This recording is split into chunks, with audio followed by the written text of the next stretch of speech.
Everyone in the village thought they knew Rahim's future before he even understood his present. He was just a small barefoot boy from a dusty Pakistani village, walking every morning along broken paths, with schoolbooks held tightly to his chest. People said boys like him were born to struggle, born to obey, born to accept whatever life threw at them. But Rahim carried something inside him that no one could see yet, a quiet fire. A question that kept returning to his heart again and again. Am I really worth something, or am I only what others say I am? Rahim lived with his mother and younger sister in a small mud house near the edge of the village. His father had passed away years earlier while working in another city, leaving behind debts and silence. His mother stitched clothes for neighbors, earning just enough to buy flour and lentils. 3. Every rupee mattered. Some nights they slept with empty stomachs, and some mornings Rahim went to school without breakfast. Still, his mother always said, "Poverty is not shame, my son. Losing your self-respect is." Before the story continues, if you enjoy meaningful village stories that teach real-life lessons, please take a moment to like this video and subscribe to MindShift Tales. Your support helps us share more powerful stories like Rahim's, and it truly means a lot. Rahim's school was a simple building with cracked walls and wooden benches. Most children came from farming families, but even among them Rahim stood out as the poorest. His uniform was faded, his shoes had holes. Sometimes other boys laughed at him, they called him names.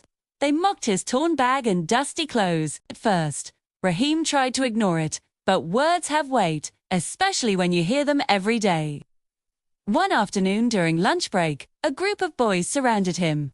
One of them, Salman, held Rahim's notebook high in the air and said, "Look everyone, village beggar wants to become educated." The others laughed loudly. Rahim felt his face burn. He wanted to disappear. He didn't fight back, simply walked away, swallowing his tears. That evening, Rahim sat quietly outside his home, staring at the orange sky. His mother noticed his silence. She sat beside him and asked softly what had happened. Rahim hesitated, then told her everything. She listened without interrupting. When he finished, she placed her rough hand on his shoulder and said, "Shoes. People can take your money, your shoes, even your food. But they cannot take your self-respect unless you give it to them." Rahim didn't fully understand those words yet, but they stayed with him. Days passed. The teasing continued. Sometimes teachers ignored it. Sometimes villagers told Rahim to stay quiet and accept his fate. Visa's life. They said rich stay rich, poor stay poor. But something inside Rahim refused to agree. One morning Rahim saw an old man struggling to carry sacks of vegetables in the market. Without thinking, Rahim ran forward and helped him.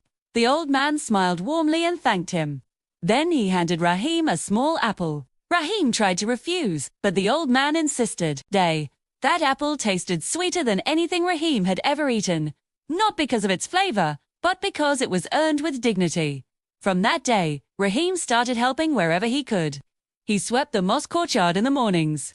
He carried groceries for elders. He cleaned classrooms after school. Sometimes people gave him a few coins, sometimes just a blessing, but every small act made him feel stronger inside.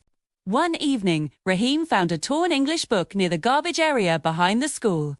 Most pages were missing, but some were still readable. He took it home and started practicing words every night under a dim lantern. His sister listened as he read aloud.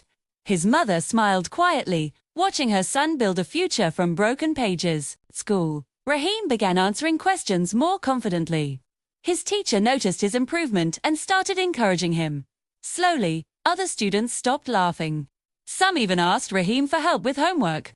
Salman, the same boy who once mocked him, now sat beside Rahim during exams. But life tested Rahim again when his mother fell ill. She could no longer stitch clothes. Medical bills piled up. One evening, Rahim overheard neighbors advising his mother to send him to work full-time at a brick kiln. "Education won't feed you," they said. "Let the boy earn." That night, Rahim couldn't sleep.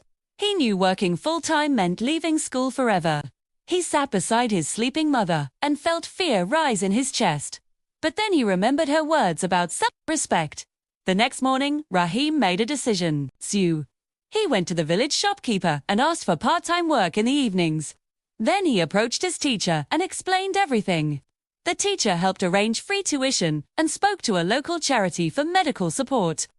Rahim started working after school, stacking goods and cleaning shelves. He studied late at night. His days were long, his body tired, but his spirit stayed alive.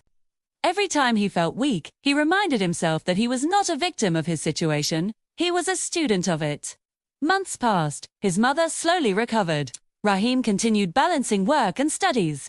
Villagers who once pitied him now respected him. They saw his discipline. They saw his honesty.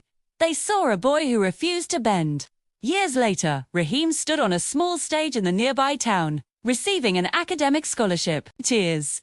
Mothers sat in the front row, tears flowing freely. The same villagers who once doubted him now clapped proudly. Rahim didn't become rich overnight.